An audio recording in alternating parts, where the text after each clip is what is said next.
साथियों नमस्कार।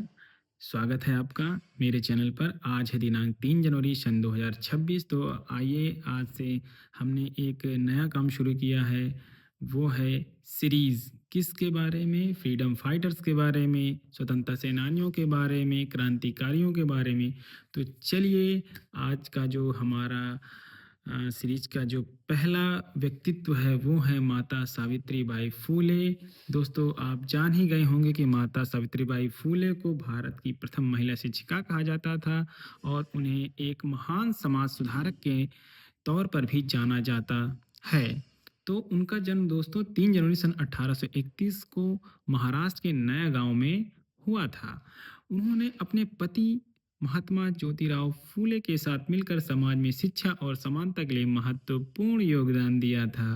दोस्तों वो समय जो था 1831 का, वहाँ पे ये सारी चीज़ें करना नामुमकिन सी थी, क्योंकि आपने कुछ क्लिप्स देखी ही होंगी इससे पहले।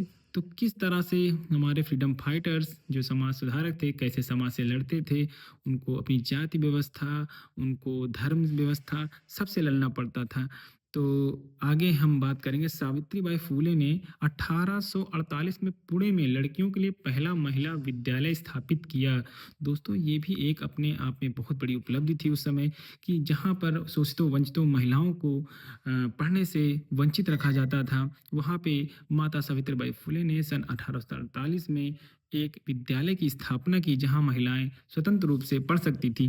दोस्तों उस समय क्या था, विद्यालय तो उन्होंने खोल लिया था, परंतु उनको समाज का कड़ा विरोध झेलना पड़ा। जब भी वो पढ़ाने के लिए जाती थी तो उन पे कचड़ा कूड़ा और गंदी गंदी गालियाँ दी जाती थी, परंतु वो उनको बतौर एक मनोरंजन की तरह देखा कि नहीं, ये सब चीज़ें गलत हैं, मुझे अपने लक्ष्य को प्राप्त करना है, मुझे आगे बढ़ना, मुझे इन शोषितों वंचितों महिलाओं को पढ़ाना है।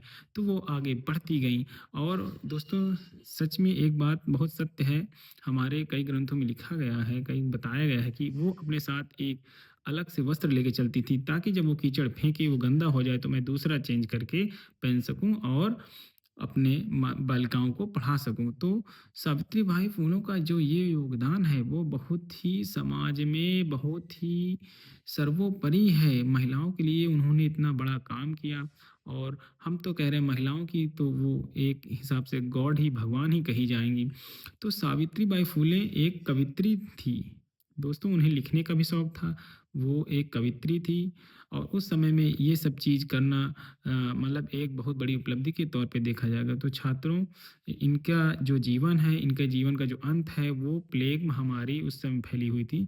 तो उनकी सेवा करते करते इनको भी हो गया था और ये मृत्यु को प्राप्त हो गई थी। तो ये एक जो क्षति है वो देश के लिए बहुत ही विगत थी, परंतु जो आया है वो तो जाएगा ही। तो दोस्तों हमने इनसे एक चीज़ सीखा कि आप कितनी भी परिस्थिति आपकी कठिन हो, तो हमें आगे ही बढ़ना है और आगे बढ़कर ही हमें अपने समाज के लिए कुछ नया काम करना है।